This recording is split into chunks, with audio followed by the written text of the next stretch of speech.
Hello जी, कैसे हैं आप सब लोग। आज हम नावल अनाड़ी का एक न्यू एपिसोड शुरू करने वाले हैं, लेकिन अगर आप मेरे चैनल पर नए हैं तो मेरे चैनल को कर लीजिए सब्सक्राइब और हाँ, बेल आइकन का दोबारा हरगिज़ मत भूलिएगा ताकि मेरे हर आने वाली नई ऑडियो आपकी समातों तक पहुंच सके। बगैर देर किए नावल का करते हैं आगाज़। अगर इसने फिर फ़ोन किया तो हम ज़रूर रिपोर्ट कर देंगे। मैंने कहा, इसके अलावा सुबह मैं जा रहा हूँ, इसकी धमकी को बेमकसद बकवास समझना चाहिए। लेकिन मैंने इस बास्टर्ड को ऐसा नहीं कहा था। मैंने कहा था कि कोई तुमसे डरता नहीं है, वो जब चाहेगा जाएगा। मैंने इसे तसल्ली दी। हालांकि फरियाल ने मुझे बहुत रोका कि मैं 6 हफ्ते के लिए रुक जाऊँ। फिर वो 2 हफ्ते तक मेरी रवानगी मुलतवी कराना चाहती थी, मगर मैंने कहा कि मेरा फ़ैसला फ़ाइनल है। क्या धमकी देने वाला कोई पाकिस्तानी था? नहीं, मैं तुम्हें बताना चाहती थी। मैंने इसके लहजे पर गौर किया था। वो लंदन का रहने वाला नहीं हो सकता। वो लोफरों की ज़ुबान बोल रहा था। वो यकीनन स्कॉट था। मैं लहजे का फ़र्क बहुत अच्छी तरह पहचानती हूँ। खैर, पुलिस मालूम कर लेगी। इसने फिर रिसीवर उठाया। मैंने रिसीवर इसके हाथ से ले लिया। कोई फ़ायदा नहीं मारता बात को बढ़ाने का। सुबह तो मैं जा रहा हूँ। अगर इस ख्याल से वो मुतमईन हो जाता है कि मैं इसकी धमकी से डर के भाग गया तो चलो इसे खुश होने दो। ये बहुत सीरियस बात है सनी। जब मैं खौफज़दा नहीं हुआ तो तुम क्यों परेशान हो? नाउ कम ऑन, मेहमान आ रहे हैं, लाओ मैं तुम्हारे बाल बना दूँ। इसने कहा, रफ़ीक कि तुम्हें इसका ख्याल नहीं आता? वो जो फरियाल का मंगेतर है मिर्ज़ा, वो ऐसी हरकत क्यों करेगा? रफ़ीक वही दे सकता है ऐसी धमकी। आफ्टर ऑल वो तुम्हारा जानी दुश्मन है। इसने तुम्हें फरियाल के साथ देख लिया होगा। वो लंदन में नहीं है। 7 घंटे में कोई भी लंदन आ सकता है। मैंने कहा, ओके, मैं दावत के बाद मालूम कर लूँगा। कैसे मालूम कर लोगे? मैंने कहा, अगर वो यहाँ होता तो कब फरियाल के इल्म में ना होता? वो बता सकती है मुझे, वरना पाकिस्तान में मेरा एक दोस्त अखबारी रिपोर्टर है, इसे सब के बारे में इल्म होता। वो इस्लामाबाद में बैठा है जहाँ सारे सियासतदान होते हैं। अच्छा, तो फिर इसे अभी फ़ोन करो, पहले फरियाल से पूछ लो। नहीं, ये रिस्क क्यों लेते हो? कहीं वो मुश्किल में ना पड़ जाए। पाकिस्तान में अपने दोस्त से मालूम कर लो। मैंने कहा, मार्था देर हो रही है, सब इंतज़ार कर रहे हैं। 5 मिनट में कोई फ़र्क नहीं पड़ता। मैंने कहा, मुझे तुम्हारे बाल और दुपट्टा सेट करना था। वो बिगड़ने लगी। भाड़ में गए बाल और दुपट्टा। पाकिस्तान में शाम के 6 बजने वाले थे। मैंने राजा का अखबार दफ्तर फ़ोन किया। न्यूज़ रूम में रिपोर्टर भी 7 बजे के बाद ही आते थे। घंटी बहुत देर तक बजती रही। फिर किसी ने रिसीवर उठाया और मेरी बात सुनते ही राजा भी अभी नहीं आया कह के रख दिया। मैंने इसके घर फ़ोन किया जहाँ वो अकेला रहता था, लेकिन इस वक्त राजा के घर पर होने का सवाल ही पैदा नहीं होता था। आखिरी चांस के तौर पर मैंने प्रेस क्लब में कोशिश की। कोई इसे तलाश करने गया। इसने राजा को देखा था। राजा की आवाज़ 5 मिनट बाद आई। फीके पुत्र, खैर तो है? यूसुफ की वजह से अब हर दोस्त मुझे इस तरह मुखातिब करता है। मैंने कहा, महाराजा, एक बात पूछनी थी तुझसे। पूछ पूछ। तुझे कुछ मालूम है? मेरा वो काले करतूत और काले मुँह वाला दुश्मन कहाँ है? वो हंसा। साले गोरे, वैसे तो मैं भी इस तारीफ पर पूरा उतरता हूँ। मैंने कहा, अबे तुझे सफदर सुल्तान मिर्ज़ा का कुछ पता है? हाँ पता है, मगर बात क्या है? इसने कत्ल कर दिया है तुझे बिलाखिर? मैंने कहा, अभी तक तो नहीं किया, मगर कर देगा इंशाअल्लाह। राजा ने बड़ी कराहत के साथ कहा। मैंने कहा, इसे कब देखा तूने आखिरी बार? अबे वो भी कोई देखने की चीज़ है? अभी गुज़श्ता हफ्ते इसने सहाफ़ियों को अफ्तार पार्टी में मदऊ किया था। अब रमज़ान शरीफ में हम नंगे भूखों के साथ यही होता है। सब ज़कात खैरात देने के लिए बुला लेते हैं। रोज़ एक अफ्तारियाँ 3-4 भी हो जाती हैं। मैंने कहा, तेरे बाप ने भी रोज़ा रखा है कभी? वो बेशर्मी से हंसा। जो बुलाते हैं और वो जो आते हैं वो सब साले ड्रामा करते हैं, जैसे भूख प्यास से दम निकलने वाला हो। दरअसल अफ्तारियाँ सियासी डिनर हो गई हैं। प्रेस कॉन्फ्रेंस तो बड़ी रस्मी चीज़ है। अफ्तार पार्टी में बड़ा दोस्ताना, रूहानी और गैर रस्मी सा माहौल होता है। जिससे कहना हो राजदारी से कह दिया तो गोया था इसकी पार्टी में मिला था इससे। नहीं यार, इस दिन गवर्नर साहब ने भी मदऊ कर लिया था। जाहिर है मैंने इसे तरजीह दी। कुछ काम कराने थे लोगों के और अपनी जेब को खाली थी। अच्छा खासा भारी लिफाफा मिला था ईदी में। मैंने कहा, महाराजा, इतनी बेगारती से तो एतराफ़ कर रहा है। साले ज़मीर कहाँ गया तेरा, जिस पर तुझे इतना गुरूर था? इसने एक आप भरी। ज़मीर साहब तो पाकिस्तान में कहीं भी नहीं। कुछ कहते हैं इनकी यहाँ कोई सुनता नहीं था। वो चले गए अमेरिका, जहाँ अमेरिका को उठते बैठते गालियाँ देने वालों की औलादें भी आला तालीम हासिल करने जाती हैं। मगर तू बता, सफदर सुल्तान मिर्ज़ा के बारे में क्यों पूछ रहा है? तफसील अभी नहीं बता सकता। ये बता, वो लंदन में है या नहीं आज की तारीख में? यार, मैं वसूख से नहीं कह सकता। देख, यह मालूम करना मेरे लिए बहुत ज़रूरी है। किसी से पूछ के बता। मैंने कहा, प्रॉब्लम तो यही है, किसी और को मालूम होता तो मुझे भी होता। मैंने कहा, क्यों? वो रूपोश या मगरूर है, कुछ ऐसा ही समझ ले। तू जानता है इसकी एक ख़ानदानी बीवी थी, जिसे जैसे कि इन सब फ्यूडल लॉर्ड्स की होती है, कोई अमजाद। हाँ, क्या हुआ इसे? वही जो होता है, अगर अपने मजादी खुदा के ऐशो इशरत और बदकिरदारी इनकी कुव्वत बर्दाश्त से बाहर हो जाए। बदकिस्मती से वो एक पढ़ी लिखी औरत थी। वही कहती होगी जो कल को मुझे भी मेरी बीवी कहेगी कि मसरूफियत का तो बहाना है। मुझे पता है तुम्हारी रातें कहाँ गुजरती हैं और किसके साथ। मैं बीवी हूँ तुम्हारी या कनीज़, जिसे तुमने घर में कैद कर रखा है और ख़ुद बाहर रंग रलियाँ मनाते फिरते हो। यार, फजूल बकवास फिर कभी करना। मेरे घर में मेहमान बैठे हैं, काम की बात बता। इस ख़ानदानी बीवी ने खुदकुशी कर ली। कहा तो यही गया है कि वो बीमार हो गई थी, लेकिन इस अचानक होने वाला जानलेवा बीमारी की तफसीलात में बहुत तजाद है। गाँव में मशहूर था कि इस पर जीन आते हैं। ये भी कहा गया कि वो नफ्सियाती मरीज़ थी और इसने खुदकुशी कर ली, किसी ने इस पर सफली इल्म करा दिया था, वगैरह वगैरह। लेकिन असल बात वही है कि इसे कत्ल कर दिया गया सफ्तर सुल्तान ने। वो भी ख़ानदान की लड़की थी। बाप ने तो कुछ नहीं कहा, माँ को भी खामोश कर दिया हो गया होगा, मगर इसका एक भाई अमेरिका में रहता है, वहाँ पढ़ने गया था, दस्तूर के मुताबिक, और लौट के नहीं आया था और पाकिस्तान में था। ऐसे ही आया हुआ था, इसने हंगामा कर दिया, पोस्टमार्टम के लिए इसरार किया, आईजी और गवर्नर तक को लिख दिया। इसके कहने के मुताबिक सफ्तर सुल्तान नाजनीन से शादी करना चाहता था। मैंने कहा, ये नाजनीन कौन है? तू नहीं जानता? मगर कैसे जानेगा, लंदन में बैठा है ना, ये बड़ी सनसनीखेज चीज़ है, नौवारिस है, लेकिन कुछ ही दिन में हर तरफ तहलका मचा दिया। पहले मॉडल थी, इंडिया के इश्तिहारों में नमोदार हुई, क्योंकि यहाँ तो जनाना चीज़ों के इश्तिहार भी कपड़े पहनने पड़ते हैं, वहाँ खासी जमहूरी आज़ादी है। डांसर बहुत अच्छी है, इसका एक वीडियो कैसेट देखा था मैंने, किसी प्राइवेट फंक्शन की परफॉर्मेंस थी। चीज़ तो देसी ही है, शाही महल्ले में जैसी, मगर लेबल मॉडर्न है, अपर क्लास की महफिलों में नज़र आती है। सुना है लंदन से पड़ी हुई है। खैर, अपने सफ्तर सुल्तान मिर्ज़ा ने इसके लिए एक फ़िल्म फ़ौरन अनाउंस कर दी है। नाजरीन इसकी हीरोइन थी, इसका महरूत भी हुआ था 3 महीने पहले, मगर इसके बाद शुरू हो गई दूसरी लव स्टोरी और इसके अंजाम बहुत ज़्यादा गैर मुतवक्किल नहीं समझा जा सकता। बीवी का कत्ल तो फ्यूडल सेटअप में हो जाता है कोई। नाज़रीन भी बाज़ औक़ात इतनी ज़हीन साबित होती है कि दाश्ता से बढ़कर ज़ौजा के बाइज़्ज़त समझे जाने वाले मर्तबे पर फाइज हो जाती। मगर एक तो ख़ानदानी बीवी इन मामलात से बेनियाज अपने घर में राज करने की पॉलिसी में खुश रहती है, दूसरे शोहर फरार नहीं होते। इसने कहा, ख़राबी गालिबन इसलिए हुई कि नाज़रीन ने न सिर्फ जायदाद अपने नाम करने का मुतालबा किया, और सफ्तर सुल्तान की आंखों पर इसने ऐसी पट्टी बांध दी थी कि इसने कुछ नहीं देखा। आधी ख़ानदानी जायदाद देकर नाज़रीन को हासिल करने का सौदा इसे सस्ता लगा। इस पर जायदाद के मालिकों को एतराज़ हुआ, कायदे हिज़्बिल इख्तलाफ हो गई। ख़ानदानी बीवी, नतीजा ये कि अपनी जान से गई, मगर इसके भाई ने खामोश रहने से इनकार कर दिया। वो अब सफ्तर सुल्तान के ख़िलाफ़ कत्ल अम्द का मुकदमा दर्ज कराने की पूरी कोशिश कर रहा है। ज़ाहिर है इसे मुखालफत का सामना है, यानी कि ससुराल से भी और ख़ुद पुलिस से भी। आम आदमी होता तो अब तक इसे चुप करवा दिया जाता, गायब कर दिया जाता, मगर वो है अमेरिकन, दुनिया के सुपर पावर का नुमाइंदा। इसने अमेरिकी कौंसिल को भी तो बता दिया होगा कि वो गैर महफूज है, और अब हुकूमत की मशीनरी खुद इसकी हिफाजत पर मजबूर होगी। मतलब ये कि इसका कुछ पता नहीं कहाँ है, पाकिस्तान में या तुर्कमेनिस्तान में या इंग्लिस्तान में। ऑफ कोर्स वो इंग्लिस्तान में भी हो सकता है, अकेला, क्योंकि नाजरीन बहरहाल अब इसके साथ नहीं है। ना खुदा मिला, ना विसाले सनम, तू ज़रा मोहतात हो जा।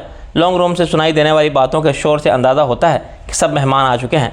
मार्था ने कहा, एक तो तुम भी औरतों की तरफ बहुत लंबी बात करते हो, क्या पता चला, ये लो चूड़ियाँ, ये भी पहनाते जाओ। मैंने इसे मुख्तसरन बता दिया, वो पाकिस्तान से भागा हुआ है, याद है, रूपोश है, इसने एक औरत के चक्कर में बीवी को कत्ल कर दिया है। ये हो सकता है कि वो लंदन में हो। जब मैं लॉन्ग रूम में गया तो मेरे दोस्तों ने एक साथ बोलना शुरू किया, ये क्या, तुम अभी तक खाना पका रहे हो? मैंने कहा, सॉरी फ्रेंड्स, पाकिस्तान से एक अर्जेंट कॉल आ गई थी, खाना तो बिल्कुल तैयार है, बस आयशा आ जाए। हाँ, खाना इसी से मशरूत है, वो ना आई तो क्या, हमें भूखा वापस जाना पड़ेगा। मिसेस ब्रैड ने एहतजाज किया। इसके सोमालिया के रहने वाली सियाफाम गर्लफ्रेंड ने मुस्कुरा के कहा, अगर मैं ना आती तो क्या तुम खाना खा लेते? मैं तुम्हारे हिस्से का भी खाता, मोहब्बत में ब्रैडले बोला। इस वक्त आयशा आ गई, मैं ही नहीं। इसे देखकर सब कुछ देर के लिए महसूर और मबहूत हो रह गए। इस खुसूसी तकरीब के लिए इसने पाकिस्तानी लिबास का इंतखाब किया था। जाहिर है ये मेरी खातिर था, मगर शलवार कमीज़ और दुपट्टे में बिल्कुल एक पाकिस्तानी लड़की नज़र आ रही थी और इसके हुस्न का तासुर क़यामत ख़ेज़ था। सॉरी फ्रेंड्स, इसने एक शर्मीली मुस्कुराहट के साथ फूलों का गुलदस्ता मुझे दिया।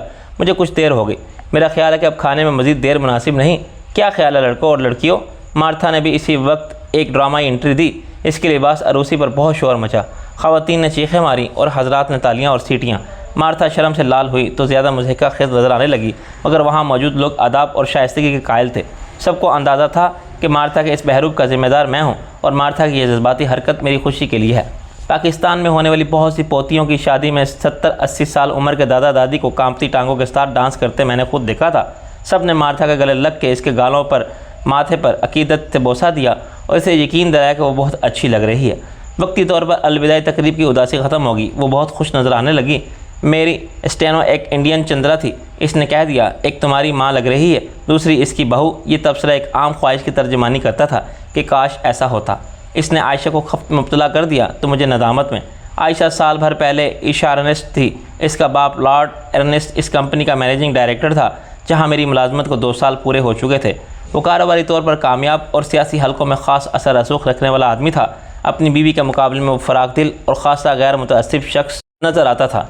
यही वजह थी कि इसकी कंपनी में गोरे काले और हर मुल्क के बाशिंदे एक बाइज़्ज़त माहौल में काम करके मुतमईन थे।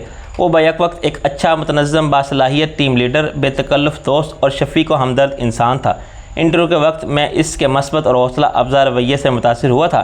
इंटरव्यू के फ़ौरन बाद इसने मुझे बता दिया था कि मैं मतलूबा मेयार पर पूरा उतरता हूँ और मुझे वही तनख्वाह दी जाएगी जिसका मैंने अपनी CV में मुतालबा किया था। ताहम आने वाले 3 माह में मुझे अपनी कारकर्दगी का अमली मुजाहरा करना होगा। आयशा अपने बाप की कंपनी में एक्सटर्नल रिलेशंस के शोबे की डायरेक्टर थी, लेकिन इसमें सिफारिश या बाप के असर रसूख की कतई दखल न था। इसने स्विट्ज़रलैंड से पब्लिक रिलेशन के साथ ह्यूमन रिसोर्सेज में डिग्री ली थी। यहाँ आने से पहले वो 3 मुख्तलिफ इदारों में बेहतरीन परफॉर्मेंस दे चुकी थी और 2 साल के मुख्तसर अरसे में अपनी जहानत से साबित कर चुकी थी वो किस बाप की बेटी है। बाप के बड़े नाम की रायत इसे कहीं नहीं मिली थी। वहाँ काम और कारोबारी ख़ानदानी हवाले का तस्वुर ही नहीं। जब बिलाखिर बाप ने इसे गिने मुआवजे पर डायरेक्टर की पोस्ट ऑफ़र की तो ना बाप ने बेटी पर एहसान किया और ना बेटी ने बाप पर। दोनों तरफ से ये कतई गैर जज्बाती किस्म का कारोबारी फ़ैसला था। आयशा को खुदा ने हुस्न सूरत के साथ हुस्न सीरत से भी नवाजा था। हस्ब व नसब पर गुरूर का ज़माना अब इंग्लिस्तान में भी नहीं रहा। खुद शाही ख़ानदान में रवायात की पामाली ने कदामत पसंदों को खासा मायूस किया। दुनिया को ग्लोबल विलेज बनाने की हामी नस्ल ने हर किस्म के तफरुकात और तकल्लुफ़ात को ताक नुसा रख दिया। इसके बावजूद आयशा अपनी हुस्न, अपनी आला तालीम या ओहदे के बास एहसास बरतरी में मुब्तला हो सकती थी, लेकिन वह तबन मुनकसर मिजाज और मिलनसार लड़की थी। इस हद तक कि इसकी दोस्ताना मुस्कुराहट और बेतकल्लफ़ी अमूमन गलत फहमियाँ पैदा कर देती थी। बकौल शाहिर, मैं जिसे प्यार का अंदाज़ समझ बैठा हूँ, ये तबस्सुम, ये तकल्लुम तेरी आदत ही ना हो। इब्तिदा में यह गलत फहमी मुझे भी हुई, मगर कुछ अरसे में जब मैंने आयशा की फितरत को समझ लिया तो मेरे और इसके दरमियान एक बहुत अच्छी वर्किंग रिलेशनशिप बन गई। कंपनी की कामयाबी की एक बड़ी वजह यही थी, वहाँ एक जैसी जहनी सतह रखने वाले लोग थे जो इश्तराक जानते थे। इनके दरमियान मुकाबला ना था। वो अपने काम के माहिर थे, तनख्वाहों से और मालिकों के रवैये से मुतमईन थे। चुनाचे कंपनी ऐसे आगे बढ़ रही थी जैसे एक अच्छी कार आगे बढ़ती है तो इसकी कारकर्दगी में तमाम पुरज़े बराबर के शरीक होते हैं। आयशा अपने मिजाज और फितरत में अपने बाप की सारी सफ़ात रखती थी। हुस्न सूरत में इसने माँ की मिरास हासिल की थी और नतीजे में परफेक्शन हासिल कर ली थी। तबन इसकी माँ जहालत की हद तक नस्ल परस्त और मगरूर थी। वो खुद खिताब याफ्ता बाप की बेटी थी और इसे दावा था कि शाही ख़ानदान के वारसों की लंबी फहरिस्त में इसका नाम भी शामिल है। दरदक बरगर्दन रावी ये फहरिस्त 100 अफराद पर मुश्तमिल थी। आयशा मजाक में कहती थी कि अगर पहले 99 वारिस न रहें तो मेरा नाना एडवर्ड नहम के नाम से बादशाह इंग्लिस्तान हो सकता था। आयशा से मेरी दोस्ती कब शुरू हुई और कब दर पर्दा मराहल तय करती मोहब्बत बन गई, इसका मुझे पता ही ना चला, और जब हकीकत मुझ पर आया हुई तो बहुत देर हो चुकी थी। शायद एक मैं ही था जो बेखबर रहा, बाकी सब लोग देख रहे थे, बातें कर रहे थे और पेश गोइयाँ करके शर्तें लगा रहे थे। एक वक्त ऐसा आया जब मैंने महसूस किया कि मैं महसूर हो गया हूँ और मेरे लिए ना बच कर निकलना मुमकिन है और ना पीछे हटना। मैं इसकी मोहब्बत से इनकार नहीं कर सकता था, लेकिन मेरे जज्बात की कमान हनूज़ अकल के हाथों में थी। मैंने जब खुद से सवाल किया कि ये मोहब्बत है या जिनसी कशिश, तो जवाब हमेशा एक ही मिला कि ये मोहब्बत है। ये हवस की आग होती तो बहुत पहले शोना बनकर हमारे जज्बात को खाकसर कर चुकी होती और अब तक सर्द पड़ जाती। लंदन जैसे शहर में हमारे ताल्लुक़ की राह में किसी इखलाक की, समाजी या मजहबी हद की दीवार हायल न थी। कानून तो हमारे ताल्लुक़ का तहफ़्फ़ुज़ फराहम करता कि एक बालिग मर्द और औरत आपस की रजामंदी से जैसे ताल्लुकात चाहें इस्तवार करें।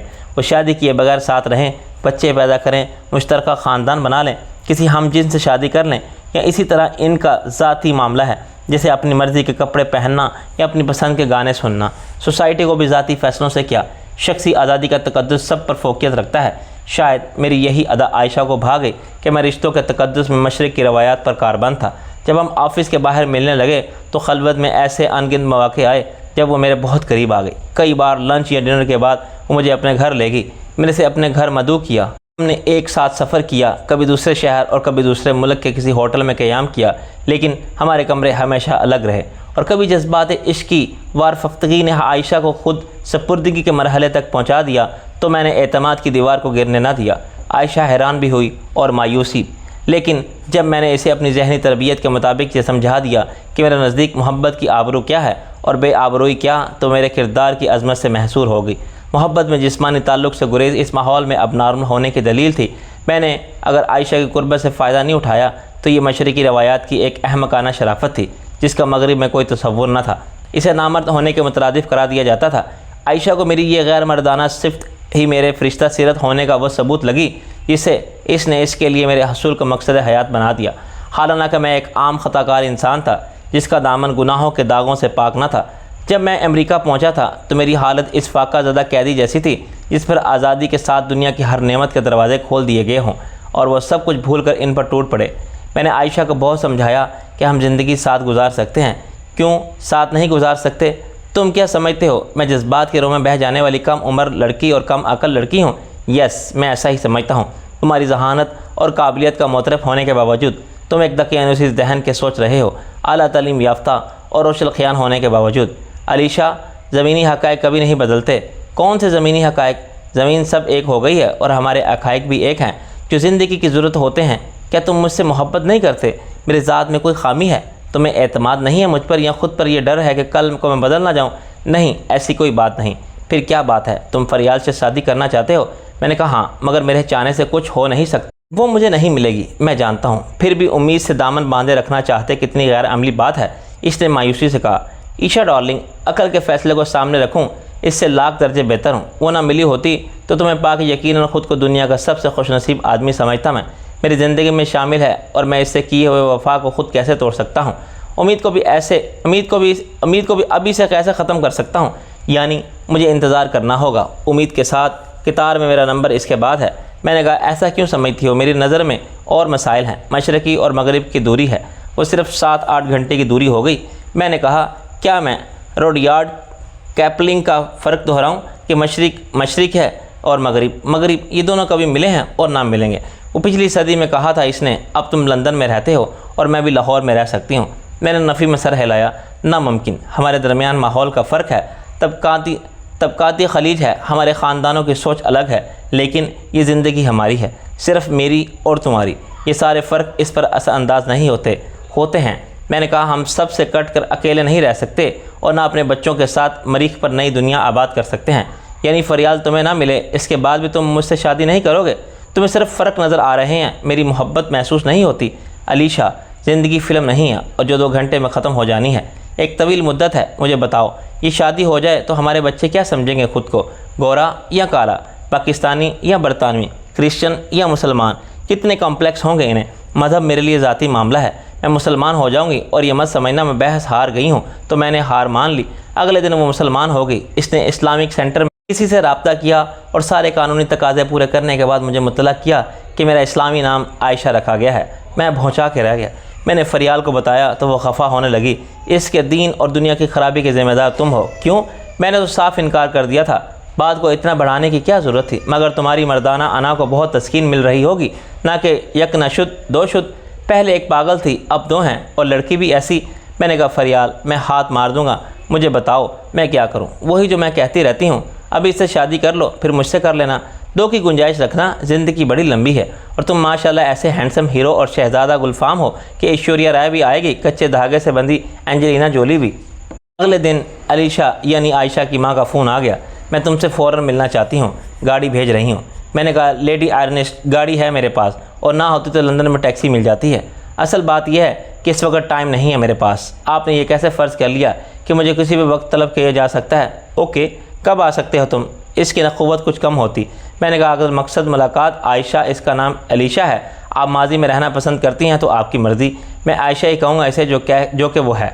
इसके बारे में मैं कोई बात करना चाहती हैं या कोई वजाहत मकसूद है तो मैं माजरत चाहता हूँ। आप अपनी बेटी से पूछें जो पूछना है। इसको ख़राब करने के ज़िम्मेदार तुम हो। वो बरहमी से बोली। मैंने कहा, अपनी औलाद के बारे में आपकी राय ख़राब है तो ये सवाल ख़ुद से करें कि तरबियत और परवरिश में आपसे क्या कोताही हुई। वैसे इसे सबसे अच्छा समझते हैं मुझ समेत। तुम क्या समझते हो खुद को आखिर? बदमाश, मैं तुम्हारा दिमाग दुरुस्त करा दूंगी। वो चिल्लाने लगी। नाहक अपना वक्त और एनर्जी ज़ाया करेंगे आप। मेरा दिमाग ठीक नहीं हो सकता खातून, मैंने हंस के कहा और फ़ोन बंद कर दिया। लेकिन इससे आयशा की माँ का गुस्सा कम नहीं हुआ। वो एक दिन मेरे ऑफिस पहुँच गई। मैं इसकी ज़ुबान नहीं पकड़ सकता था, कान में रुई ठोंस के भी नहीं बैठ सकता था। मैं वॉकआउट कर गया। इसने सख्त बेइज्जती महसूस की क्योंकि मैं अभी आता हूँ, 1 मिनट कह के गया था। 15-20 मिनट बाद इसे बताया गया कि रफ़ीक साहब तो चले गए हैं। चंद दिन बाद वो मार्था के गेस्ट होम में आधम की तय कर चुका था कि इसकी किसी बात पर मुश्तिल होकर जवाब नहीं दूंगा, मगर मार्था ने मेरे मना करने के बावजूद इस पर चढ़ाई कर दी और इसकी लेडीशिप की खाल खींच कर इसके हाथ में थमा दी। जब वो शोर मचा के और धमकियाँ देकर चली गई तो मार्था ने लॉर्ड एर्नेस्ट को फ़ोन किया और इसे कानूनी चाराजोई की धमकी दी। तुम्हारी बीवी का सारा गरूर और बदमाशी निकाल दूंगी मैं, इससे कहना कि फिर मेरे मुँह न लगे। लॉर्ड एर्नेस्ट ने मार्था से माफ़ी मांगी। इसने मुझसे भी बात की। मगर मैंने इसे मुतमईन कर दिया। वो समझदार आदमी था, जानता था कि आयशा बालिग और ख़ुद मुख्तियार है। इस मामले के उछालने से इसकी अपनी इज्जत जाने के सिवा कुछ हासिल नहीं होगा। लेकिन आयशा की माँ का गुस्सा कम ना हुआ। एक दिन मुझे 3 बदमाशों ने घेर लिया। इन्होंने आयशा का हवाला दिए बगैर मुझे धमकी दी कि अगर मैं वापस पाकिस्तान ना गया तो मेरा सर मेरे कंधों पर नहीं रहेगा। इत्तेफाक की बात है कि 1 साल पहले मैं लंदन पहुंचा था तो रंगदार एशियाई तारकिन वतन के ख़िलाफ़ नस्ल परस्त दहशतगर्द गंजों यानी स्किन हेड्स बहुत एक्टिव थे। इनका गुंडागर्दी का खुसूसी निशाना पाकिस्तानी थे, जिनको वो बड़ी नफ़रत और हकारत से पाकी कहते थे। वो पाकिस्तानियों के स्टोर्स में घुसकर तोड़फोड़ करते थे, इन्हें अकेला पा के सड़क पर घेर लेते थे और बड़ी बेरहमी से मारते थे। वो महलिक हथियार इस्तेमाल नहीं करते थे, डंडों, हाकियों, फुलादी जंजीरों और तारों से हमला करते थे और इतनी बेरहमी से मारते थे कि ज़ख्मी का चेहरा बिगड़ जाता था और वो महीनों बिस्तर पर पड़ा रहता था। इनकी पुरतशद्दुद कार्रवाई के नतीजे में कुछ अमवात भी वाक़या हुई थी।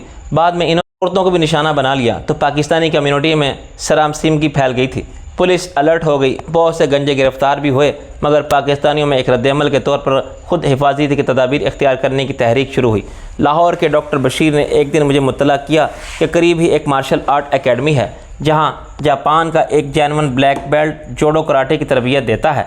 मैं कई बरस लग जाते हैं, मगर इसका खुद हिफाजती का शॉर्ट कोर्स 6 महीने का है और ये क्रैश प्रोग्राम मुकम्मल करने के बाद बंदा इस काबिल हो जाता है कि इन बदमाश गंजों को लंगड़ा लूला भी कर सके। हमने एक साथ एकेडमी ज्वाइन की, मगर सिर्फ 2 हफ्ते बाद डॉक्टर बशीर को एहसास हुआ कि इसके रंगीन शामों का खुद फरामोशी प्रोग्राम चौपट हो रहा है तो खुद हिफाजती प्रोग्राम गैर अहम हो गया। मैंने ट्रेनिंग जारी रखी और 6 महीने में अपनी लगन से इतना सीख लिया जो बकौल उस्ताद मोहतरम लोग 1 साल में नहीं सीख पाते। जब इन 3 गंजों ने मुझे धमकी दी तो मैंने कहा अपने हेलमेट उतार दो, फिर देखते हैं किसका सर कहाँ रहता है। एक ने गरा के कहा कौन से हेलमेट? मैंने इसके सर पर हाथ फेरा। ओह माफ़ करना, ये तो तुम्हारा ओरिजिनल सर है, किसी बदशक्ल आलू जैसा है। फिर इससे पहले कि वो मुश्तिल होकर अपनी जारहाना कार्रवाई का आगाज़ करते, मैंने गोता मार के सरंगना के पेट में टक्कर मारी और इसे सर के ऊपर से पीछे उछाल दिया। दूसरे को एक एड़ी पर घूम के लात रसीद की जो इसके सीने पर लगी तो इसका सांस रुक गया और वो लड़खड़ा के गिरा तो तीसरे की जद में आ गया। जो मरखने बैल की तरह मेरी तरफ बढ़ रहा था वो मुंह के बल गया तो मैंने इसकी पसलियों में बेदर पे ठोकरें मारी। इतनी देर में पहला उठ खड़ा हुआ था। वो मुझ पर हमला करने लपका तो मैंने पैर पीछे उठा के इसकी टांगों के दरमियान किक मारी और फिर खुद भाग खड़ा हुआ। मैं पुलिस की किसी कार्रवाई से दूर रहना चाहता था। इन्होंने मेरा ताक़ुब नहीं किया क्योंकि इन्हें अपने हरीफ की ताकत का बखूबी अंदाज़ा हो गया था। मुझे शक था कि इन हमलावरों को आयशा की माँ ने मेरी गोशमाली पर मामूर किया था। तस्दीक के लिए मैंने एक करीबी पब्लिक कॉल ऑफिस से इसे फ़ोन किया और आवाज़ बदल के कहा, लेडी आपका काम तो हो गया मगर एक गड़बड़ हो गई है। इसने कहा वही इस पाकिस्तानी को वापस भेजने का। इसने कुछ देर बाद कहा गड़बड़ क्या होगी, वो मर गया, हमने ज़्यादती नहीं की, वो कमज़ोर था। ओ माई गॉड, इसने सख्त परेशानी में कहा 1 मिनट रुको। मैंने अपना लहजा और आवाज़ बदल के बात की थी, फिर भी इसे कुछ शक हो गया था। चंद मिनट बाद किसी ने गरा के कहा कौन हो तुम, यहाँ फ़ोन क्यों किया है? मैंने हकला के कहा वो दरअसल वो खुद भाग गया। जोनी भाग गया? भाग के कहाँ जाएगा वो? मैंने इसे मना किया था कि फ़ोन पर बात ना करें। तुम जोनी को कैसे जानते हो? ये नंबर तुमने कहाँ से हासिल किया? मैंने फ़ोन रख दिया। मेरे खदशात की तस्दीक हो गई थी। लेडी अर्निस्ट ने गालिबन अपने किसी मुलाजिम या गार्ड से कहा होगा कि इस पाकिस्तान के लंदन में रहना मुश्किल कर दो। इसने जोनी नाम के किसी बदमाश को इस कार खैर का ठेका दिया होगा, मगर यह काम आने वाले बराह रास्त लेडी अर्निस्ट से फ़ोन पर बात कैसे कर सकते थे? घबराहट में इसके मुँह से जो बात निकल गई इससे भांडा फूट गया। फिर इसके मोतमद ने जोनी का नाम लेकर मुझे शुबहात की तस्दीक कर दी। अगर मैं चाहता तो पुलिस के पास जा सकता था, मगर मैंने इंतज़ार किया। एक दिन मैं अचानक लेडी अर्निस्ट के सामने चला गया। वो बदहवास हो गई। मैंने कहा माय डियर लेडी, मैं अभी पाकिस्तान वापस जाने का कोई इरादा नहीं रखता। इसने बुखला के कहा ये तुम मुझे क्यों बता रहे हो? मैंने कहा इसके अलावा अब मैं अपने साथ भरा हुआ रिवाल्वर भी रखता हूँ, जोनी को कुत्ते की तरह शूट कर दूंगा। तुम नशे में बेसर्द बोल रहे हो। इसने कहा। मेरे सामने से हट गई, मगर मुझे अंदाज़ा हो गया कि वो डर गई है। आज फ़ोन पर मुझे फिर वही धमकी दी गई थी जो 1 साल पहले 3 गंजे हमला आवरों ने दी थी। पार्टी के दौरान मुझे बार बार इन्हीं का ख्याल आता रहा। खुद मार्था अपनी परेशानी को जाहिर कर रही थी और खुश इखलाकी के पर्दे में छुपाने की कोशिश कर रही थी। सिर्फ मैं इस फ़र्क को महसूस कर रहा था और ये चाहता था कि आयशा को शक ना हो। अभी तक मैंने इसे ना खुद पर होने वाले हमले के बारे में बताया था और ना इसकी माँ के मशकूक रवैये के हवाले से कोई बात की थी। अलविदाई दावत में शरीक होने वाले सब मेहमान मेरे लिए तोहफ़े लेकर आए थे, सिवाय आयशा के। वो सिर्फ फूल लाई थी। सब मेहमान आधी रात के बाद बारी बारी रुखसत होने लगे। इन्हें मालूम था कि मेरा फ़ैसला कितना अटल है। इसके बावजूद इन्होंने कहा कि मुझे लौट कर लंदन आने के बारे में ज़रूर सोचना चाहिए और अपने वालिदैन को भी कायल करना चाहिए कि ऐसा करना ही बेहतर होगा। आखिर में सिर्फ आयशा रह गई। इस वक्त रात का 1 बज रहा था। मेरी फ़्लाइट में 4 घंटे बाकी थे।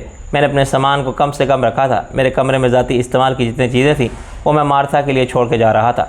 इनमें मेरा टीवी और कंप्यूटर भी शामिल थे। वो मेरे कमरे में आने वाले के लिए एक नादीदा पाकिस्तानी दोस्त का तोहफ़ा होता। मार्था इतनी थक गई थी कि इसमें लिबास तब्दील करने की हिम्मत भी न थी। वो बेद की आराम कुर्सी पर नीम दराज थी। अचानक इसने आयशा को मुखातिब किया, क्या बात है आयशा, तुम सिर्फ फूल लाई? मैंने जल्दी से कहा, हकीकी जज्बात की तर्जमानी फूलों से बेहतर कौन कर सकता है? आयशा मुस्कुराई। मैंने एक ख़ास तोहफे का इंतज़ाम किया था मगर मालूम नहीं क्यों वो तुमको नहीं मिला। खैर कल मिल जाएगा।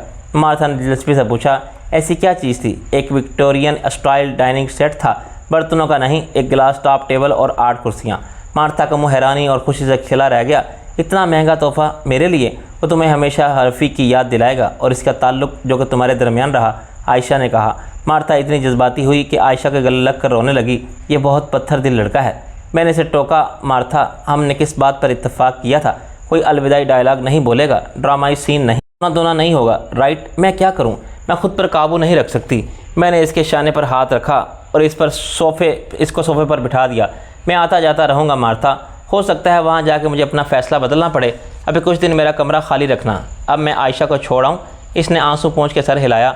आयशा आज खुद ही गाड़ी चला के लाई थी, वरना रात को कहीं देर तक रुकना हो तो शोफर इसके साथ आता था, जो इसका पर्सनल बॉडीगार्ड भी था। बाहर आके आयशा ने कहा, जो तोहफ़ा मैं तुम्हारे लिए लाई थी वो सबके सामने देना नहीं चाहती थी। मैंने कहा कि इस तोहफे में छुपाने वाली क्या बात हो सकती है?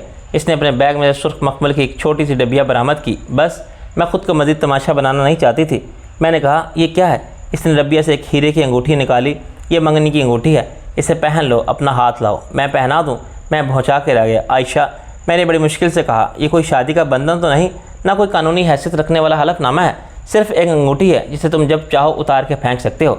मैंने कहा, ये कैसा पागलपन है? मैंने सोचा था कि तुम मान जाओगे तो सबके सामने किसी तकरीब में पहनाऊंगी। इसने एक कतरा अशक को उंगली से झड़क दिया। मगर ये तो लड़का पहनाता है। वो उदासी से मुस्कुराई। क्या फ़र्क पड़ता है अगर लड़की प्रपोज़ करे और लड़का हाँ कह दे? क्या तुमने मुझे हज़रत खदीजा वाली मिसाल नहीं बताई थी? लेकिन क्या फ़ायदा इसका जब शादी का ना इरादा है ना कोई इम्कान। मैंने बेहतर समझा कि इसके दिल में बाकी रह जाने वाली उम्मीद की आखिरी किरण को भी बुझा दूँ। ये झूठ भी नहीं था। फरियाल के बारे में बेयकीनी की कैफियत बिलाखिर बाकी नहीं रही थी। मैं फ़ैसला कर चुका था कि 4 महीने के अंदर अंदर वो जंजीर तोड़ दूंगा जो बरसों से इस पैरों में पड़ी हुई थी। इसने मेरा हाथ पकड़ लिया। हर बात में फ़ायदा नहीं देखना चाहिए रफ़ीक, बस मेरा दिल रखने के लिए इसे पहन लो। ना जाने क्यों मेरा ये एतमाद और यकीन मरता नहीं। एक ना एक दिन तुम ज़रूर वापस आओगे, तुम्हें आना पड़ेगा, सिर्फ मेरे लिए। मैंने बड़े अफसोस से सर हिलाया। आयशा, ये जुल्म मत करो अपने साथ। खुदा ने कितनी खूबसूरत ज़िंदगी दी है तुम्हें। सिर्फ सूरत और सीरत की शराफत और नजाबत की ये खुशहाली और कामयाब ज़िंदगी जो कुदरत का तोहफ़ा है, इसे ऐसे मत ठुकराओ। एक आदमी हूँ मैं, एक अजनबी मुसाफिर। मुझसे लाख दर्जा बेहतर तुम्हारी एक नज़र करम के लिए चश्मे बरा हैं। छोड़ो, ये बातें तुम हम कई बार कर चुके हैं, इसने कहा और अंगूठी मेरी उंगली में पहना दी। देखते हैं किसका यकीन दुरुस्त साबित होता है। मैंने कहा, बेवकूफ़ लड़की, मैं नहीं आ सकता। यहाँ से जाने के 4 महीने बाद मैं फरियाल से शादी कर रहा हूँ। मैं तुम्हारी शादी में ज़रूर आऊँगी, तुम बुलाओ या ना बुलाओ, लेकिन अभी ये अंगूठी तुम्हें याद दिलाती रहेगी कि तुम मेरे हो। मैं कोई ज़बरदस्ती नहीं कर सकती तुम्हारे साथ, लेकिन तकदीर बाज़ औक़ात ज़बरदस्ती करती है। दुनिया में नामुमकिन कुछ भी नहीं। अगर तुम आओगे तो मुझे ये अंगूठी देखकर खुशी होगी। एक मरहला तो मैंने तय कर लिया था शादी से पहले ही, दूसरा तुमको करना पड़ा। अंगूठी की सलामती क़ुव्वत तुमको वापस खींच लाई। मैंने गहरी सांस ली। ओके, लेकिन फ़र्ज़ करो एक लम्हे के लिए मान लो कि मैं ना आ सका, फिर ये फरियाल को पनाह देना। अगर वो बुरा ना माने और चाहो तो मेरे जाने के बाद उतार देना, फेंक देना कहीं। वो एकदम पलटी और गाड़ी में बैठ गई। मैं बेबसी से देखता रहा, फिर मैं आगे बढ़ा। मैंने कहा, आयशा, हो सके तो मुझे माफ़ कर देना। इसने अपने आंसू पोंछे। सॉरी, मैंने वादा किया था तुमसे ना रोने का। मैंने कहा, एयरपोर्ट पर मुझे अपनी वो मुस्कुराहट देना जो मेरे साथ रहे। क्या तुम मुझे अपने साथ ले जा रहे हो? मैंने कहा, काश ये मुमकिन होता। मुमकिन तो है, मेरी सीट महफूज है, मेरे पासपोर्ट पर वीज़ा लग चुका है। मैं पहुँचा के रह गया। क्या? हाँ, अगर आखिरी लम्हे में तुम्हारा फ़ैसला मेरे हक़ में हो जाता तो मैं तुम्हारे साथ बैठ जाती। मैंने कोई चांस नहीं लिया था। तुम बाकी पागल हो। एयरपोर्ट में सिर्फ तुम्हारे साथ जाने के लिए आ सकती हूँ, तुम्हें सी ऑफ करने के लिए नहीं। मैं मौजज़ात पर बड़ा यकीन रखती हूँ, हालांकि ये मौजज़ों की सदी नहीं है। अगर तुम चाहो तो मुझे पिक कर लेना जाते हुए, मैं तुम्हें तैयार मिलूँगी। इसने कार को एकदम आगे बढ़ा दिया। तब इसकी गाड़ी की टेल लाइट्स भी गायब हो गईं तो मैं पलटा। वहाँ मार्था दरवाजे में खड़ी फंस फंस रो रही थी। मैंने कहा, ओ गॉड, अब तुम्हें क्या हुआ? कितनी प्यारी लड़की है, अफसोस कि ये ज़िंदा नहीं रहेगी। मैं इसे अंदर ले गया। क्यों ज़िंदा नहीं रहेगी? कोई गैब का फरिश्ता बता गया तुम्हारे कान में? मुझे पता है वो खुदकुशी कर लेगी। मैंने दिल पर जबर करके एक मसनूई कहका लगाया, मार्था, ये सब एक रोमांटिक ड्रामे के क्लाइमैक्स में होता है। मेरे जाने के सिर्फ 2 दिन बाद तुम इसे देखना, वो नॉर्मल होगी। सिर्फ 1 महीने बाद वो मुझे भूल चुकी होगी। 6 महीने बाद वो एक नए बॉयफ्रेंड के साथ डांस कर रही होगी और यही डायलॉग फिर बोल रही होगी। मार्था ने मुझे सख्त मलामत भरी नज़रों से घूरा, मगर इससे पहले कि वो मुझे शर्मिंदा करने वाले अल्फाज के तीरों का निशाना बनाती, कॉल बेल बजी। मैंने घड़ी देखी, इस वक्त कौन आ गया? शायद किसी को अब फुर्सत मिली हो तुमसे आखिरी मुलाकात की। मैंने कहा, आखिरी मुलाकात होती है इनकी जिनको सुबह फांसी दी जा रही हो, और दरवाजे की तरफ बढ़ा। मार्था ने जूता उठा के मेरी तरफ फेंका, मगर मैं बच गया। दरवाज़ा खोलते ही मेरे जहन को शदीद झटका लगा।